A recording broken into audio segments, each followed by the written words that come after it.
சின்னத்திரை நடிகர் ஜெயமணி இறந்து போறதுக்கு முந்தைய நாள் இரவு தூங்காம என்ன பண்ணியிருக்காரு அப்படிங்கிற விஷயத்த இப்போ அவங்க குடும்பம் சேர்ந்தவங்க ரொம்ப எமோஷனலா ஷேர் பண்ணியிருக்காங்க. அதோட விவரத்தை தான் இந்த வீடியோல பார்க்க போறோம். பிரபல திரைப்பட அப்புறம் சின்னத்திரை குணச்சித்திர நடிகரா வலம் வந்தவர் தான் வி.சி. ஜெயமணி. இவரு மாரடைப்பு காரணமா காலமாயிட்டாரு. சின்ன வயசுல இருந்தே நடிப்பு மேல அதிக ஆர்வம் இருந்ததால நாடகங்கள் நடிக்க ஆரம்பிச்சிருக்காரு. அதுக்கப்புறம் திரைப்படம், சின்ன திரை தொடர்கள்ல குணச்சித்திர வேடம் நடிச்சு வந்திருக்காரு. இவரு திருமதி செல்வம் அப்படிங்கிற சீரியல்ல பூங்காவனம் கதாபாத்திரம் நடிச்சு மக்கள் கிட்ட ரொம்ப ஃபேமஸ் ஆயிட்டாரு. அதுக்கப்புறமா மெட்டி ஒலி, கல்யாண பரிசு இது மாதிரி பல நாடகங்கள்லயும் இவர் நடிச்சிருக்காரு. அது இல்லாம 40க்கும் மேற்பட்ட தொடர்களை இயக்கவும் செஞ்சிருக்காராம். முஸ்தபா, லக்கி மேன், சிங்கம் இது மாதிரி 250க்கும் மேற்பட்ட திரைப்படங்கள்ல குணச்சித்திர நகைச்சுவையோட நடிச்சிருக்காரு. இப்ப ரீசெண்டா விஜய் டிவி டெலிகாஸ்ட் ஆகக்கூடிய சிறகடிக்க சீரியல்ல மலேசியா மாமா வேஷத்துல வந்து இயல்பா நடிச்சு எல்லோட கவனத்தையும் வாங்கியிருக்காரு. அப்படிப்பட்ட வி.சி. ஜெயமணி இப்ப ரீசெண்டா ஜூலை 28ஆம் தேதி செவ்வாய்க்கிழமை மாரடைப்பு காரணமா சென்னை வடபழனியில் இருக்கக்கூடிய அவர் வீட்டுல இறந்து போயிருக்கார் அப்படிங்கிற செய்தியை அவங்க குடும்பம் சேர்ந்து தெரிவிச்சிருக்காங்க.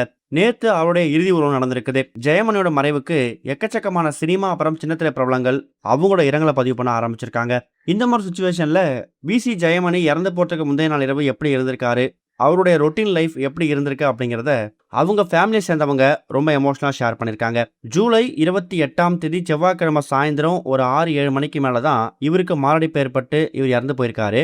அதுக்கு முந்தைய நாள் ஜூலை 27ஆம் தேதி வரைக்கும் எப்பவும் போல இயல்பான வாழ்க்கை தான் வாழ்ந்திருக்காரு. கடந்த ஒரு சில நாட்களாகவே அவருக்கு இருதய சம்பந்தப்பட்ட ஒரு சில பிரச்சனை இருந்தாலும் அதுக்கான முறையாக ட்ரீட்மெண்ட் எடுத்து வேலைக்கு யாராவது டேப்லெட் சாப்பிட்டு இரவு நேரத்தில் சரியா தூக்கத்தை எடுத்துக்கிட்டு எப்பவும் போல தான் இருந்திருக்காரு. சிறகடிக்க சீரியல் மட்டும் இல்லாம அப்பப்போ அவருக்கு வரக்கூடிய மேடை நாடகங்களையும் நடிச்சு வந்திருக்காரு. சிறகடிக்க சீரியலை எப்பெல்லாம் ஒரு ஷூட்டிங் கூப்பிடுறாங்களோ அப்பெல்லாம் அவர் போயிட்டு வருவாராம். ஆனா திங்கக்கிழமை அவருக்கு எந்த விதமான ஷூட்டிங் இல்லாததால வீட்டுல அவர் நடிச்ச திரைப்படங்களை டிவியில போட்டு பார்த்திருக்காரு.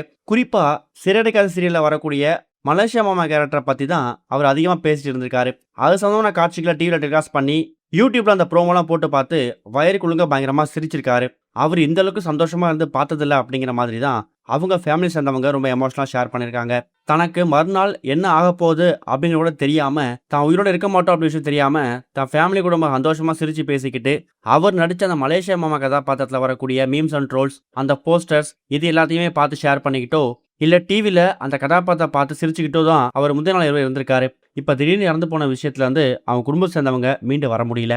இது வரைக்கும் கனெக்டிங் டிவிக்கு சப்ஸ்கிரைப் பண்ணனா மறக்காம சப்ஸ்கிரைப் பண்ணிக்கங்க. உடனடி அப்டேட்ஸ் பெறுவதற்கு நோட்டிபிகேஷன் பெல்லையும் கிளிக் பண்ணிக்கங்க.